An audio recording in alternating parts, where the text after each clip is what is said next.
Saludos mis amados hermanos, esperamos que estén muy bien, que se estén gozando este estudio. Estamos hablando de la familia, se están volviendo a colocar las bases, los fundamentos de cosas que tal vez no se estaban practicando, pero conoceremos la verdad y la verdad nos hace libres, son los discípulos del Señor, aunque esta palabra es funcional y sirve para cualquier hogar y cualquier familia que no necesariamente sean cristianos. Si practican estos principios les va a ir muy bien. Sin embargo, mejor provecho les haría si pueden conocer a Jesucristo, si pueden conocer su palabra, si pueden saber cuál es el propósito eterno de Dios, qué es lo mejor para ustedes. Hoy vamos a leer el versículo 31. Vamos a leer los mismos 25 al 31, pero hoy vamos a ver el versículo 31 porque vamos a hablar sobre qué es el matrimonio. Leámoslo. Maridos, amad a vuestras mujeres así como Cristo amó a la iglesia y se entregó a sí mismo por ella, para santificarla, habiéndola purificado en el lavamiento del agua por la palabra, a fin de presentársela a sí mismo como una iglesia gloriosa, que no tuviese mancha ni arruga, ni cosa semejante, sino que se fuese santa y sin mancha. Asimismo los maridos deben amar a sus mujeres como a sus mismos cuerpos. El que ama a su mujer, a sí mismo se ama. Porque nadie aborreció jamás a su propia carne, sino que la sustenta y la cuida, como también Cristo a la iglesia.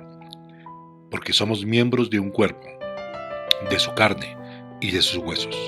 Por esto dejará el hombre a su padre y a su madre, y se unirá a su mujer, y los dos serán una sola carne. Grande es este misterio, mas yo digo esto respecto de Cristo y de la iglesia. Por lo demás, cada uno de vosotros ame también a su mujer como a sí mismo, y la mujer respete a su marido. ¿Qué es el matrimonio? En este versículo 31 nos habla que el hombre dejará a su padre y a su madre y se unirá a su mujer y los dos serán una sola carne. Aquí hay unos secretos, unos misterios y fundamentos, principios. Entonces, lo primero, el matrimonio es una institución divina. ¿Divina por qué? Porque fue instituida por Dios mismo. Él mismo la fundó, Él mismo la creó. No hubo ningún hombre, no hubo nadie que presentó, ningún padre humano llevó a Adán o a Eva. Antes usted observa que Dios va y presenta a Eva a Adán. Él mismo la trae. Como quien dice, Él es el padre y se la presenta al novio. Así como en los matrimonios normales, el padre lleva a su hija al altar. Entonces, Dios lleva a Eva y se la presenta a Adán. 2. Es un vínculo indisoluble. La palabra en hebreo, cuando dice se unirá a su mujer y serán una sola carne, la palabra en hebreo en se unirá es se fundirán. Se fundirán en una sola carne. Y fíjese que en Malaquías capítulo 2:14 nos dice es consumado. Mas diréis, ¿por qué Jehová ha atestiguado entre ti y la mujer de tu juventud, contra la cual has sido desleal, siendo ella tu compañera y la mujer de tu pacto? Algo que también llama la atención es que el Señor Jesús citó ese texto desde Marcos capítulo 10, versículos 7 al 9. Por esto dejará el hombre a su padre y a su madre, y se unirá a su mujer, y los dos serán una sola carne. Así que no son ya más dos, sino uno. Por tanto, lo que Dios juntó, no lo separe el hombre. El vínculo se disuelve con la muerte de uno de los dos cónyuges. 1 Corintios 7:39. La mujer casada está ligada por la ley mientras su marido vive, pero si su marido muere, libre es para casarse con quien quiera, con tal que sea en el Señor. Y Romanos 7:2 y 3. Porque la mujer casada está sujeta por la ley al marido, mientras que vive, pero si el marido muere, ella queda libre de la ley del marido. Así que, si en vida del marido se uniere a otro varón, será llamada adúltera. Pero si su marido muriere, es libre de esa ley, de tal manera que si se uniere a otro marido, no será adúltera. Jesús fue muy claro. Él dijo, cualquiera que repudia a su mujer y se casa con otra, adultera. Y el que se casa con la repudiada, adultera. Entonces, no hay margen de duda porque lo habló el mismo Señor Jesús. Ningún profeta, ningún apóstol, ningún hombre tiene autoridad mayor que el Señor Jesús en hablar sobre este tema. porque Él es Dios y Él es el fundador. Ahora, si somos discípulos, nosotros decimos que guardamos todas las cosas que Jesús dijo e hizo. Y Él dijo esto, no lo está hablando. Pueden haber otros pasajes que no contradicen al Señor Jesús. Ojo con esto, no lo contradicen. Solamente que los hombres hoy en día le sacan una interpretación diferente. Eso es otra cosa. Interpretan un pasaje, ellos no contradijeron lo del Señor Jesús, pero no fueron tan claros como el Señor Jesús. Por eso es que es bueno que usted anote estos pasajes y los lea. El Señor Jesús fue muy claro, adultera. Lucas 16:18. Todo el que repudia a su mujer y se casa con otra, adultera.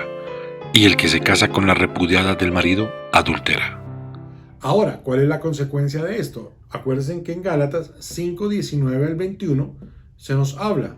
Y manifiestas son las obras de la carne, que son adulterio, fornicación, inmundicia, lascivia, idolatría, hechicerías, enemistades, pleitos, celos, iras, contiendas, disensiones, herejías, envidias, homicidios, borracheras, orgías y cosas semejantes a estas, acerca de las cuales os amonesto, como ya os lo he dicho antes, que los que practican tales cosas no heredarán el reino de Dios. Entonces, cuando el Señor Jesús dice que adultera, pues hay que prestarle mucha atención, porque dice que los que practican tales cosas no heredarán el reino de los cielos. Entonces, yo creo que no es un asunto más de interpretación, yo creo que es un asunto de vida eterna. Entonces, cuando ya la vida eterna está en juego, pues hay que prestarle mucha atención a las palabras que dijo el Señor Jesús, no palabras de interpretación de hombres, porque hoy la gente quiere buscar que hoy otra persona le interprete a él. Pero querido oyente, yo quiero decirte una cosa, si tú tienes un problema en esta área, mira las palabras del Señor Jesús, porque ningún predicador, pastor o sacerdote se va a presentar el día que tú mueres frente al Señor por ti y no va a asumir la consecuencia. Al no asumir la consecuencia, pues las personas te pueden decir cualquier cosa, lo que creen, lo que piensan, lo que deciden. Ahora, un discípulo del Señor, ¿qué hace? Guarda la palabra. Acuérdate que Gálatas fue escrito para la iglesia, para los discípulos. ¿Ok? Entonces, ¿por qué? Porque los que se salvan son los que están parte de la iglesia. La gente no se va a condenar por esta clase de cosas, se van a condenar por ser independientes de Dios y desobedientes a su palabra. Entonces es un tema bastante delicado. Yo te animo que si tú vives una situación de estas, tengas mucho cuidado, revisa la palabra y buscas gente que conozca del tema. Pero la decisión es tuya, es tu vida y el día que mueras vas a estar frente a Dios y a darle cuentas a Él de tu vida. Ningún otro te va a decir a ti, yo voy por ti o yo asumo tu consecuencia. Nadie. Entonces hay que tener mucho cuidado con esas interpretaciones modernas que hoy hay y las versiones bíblicas que han cambiado algunas palabras originales para suavizar la interpretación de estos pasajes. Es una unión monógama, dice la palabra que es entre un hombre y una mujer. Entonces esa es la ley creacionista a la cual el Señor Jesús apela. Recuerden que en Dios la ley es diferente a la de los hombres. En las leyes de los hombres todo lo nuevo abroga lo antiguo. La ley de Dios no. Todo lo antiguo tiene mayor relevancia que lo nuevo.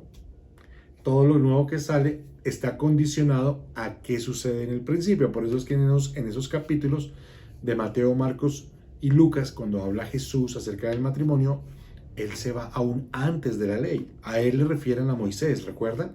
Pero Él se va al principio, porque en Dios la ley es lo contrario. Todo lo que fue puesto al comienzo prevalece de mayor manera que lo que venga después con algunas modificaciones. Siempre se va al principio.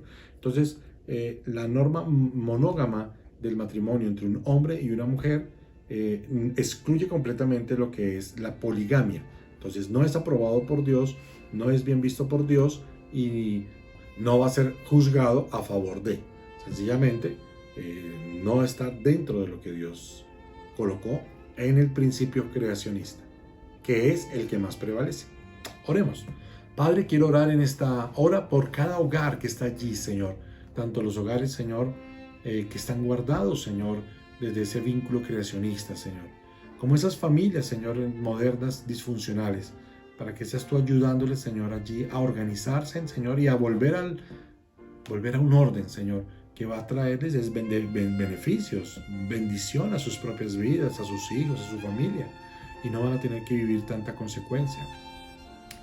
Señor, en esta hora queremos pedirte, Padre, para que por favor seas tú ayudando a cada hogar y a cada familia. Señor, estos hogares que tienen crisis, Señor, quiero orar por ellos, para que, Señor, resuelvan sus dificultades, sus diferencias, para que los hombres, Señor, puedan amar a sus esposas, Señor. Dejen de ser egoístas, amarse a sí mismos, buscar sus beneficios, vivir su vida.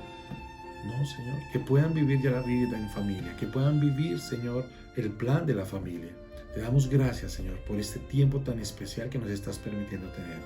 Te doy gracias, Señor, porque nuestros matrimonios, Señor, son saludables, fuertes, Señor, y espirituales. Amén. Bueno, amados, esos son los beneficios de pertenecer a la familia de Dios. Entonces, ánimo, les queremos recordar estas mismas cosas. Perseveren, cuídense, ámense allí, y si estás con tu esposa, abrázala, dale un beso y ora por ella. Amén. Dios te continúe bendiciendo. Chao, chao.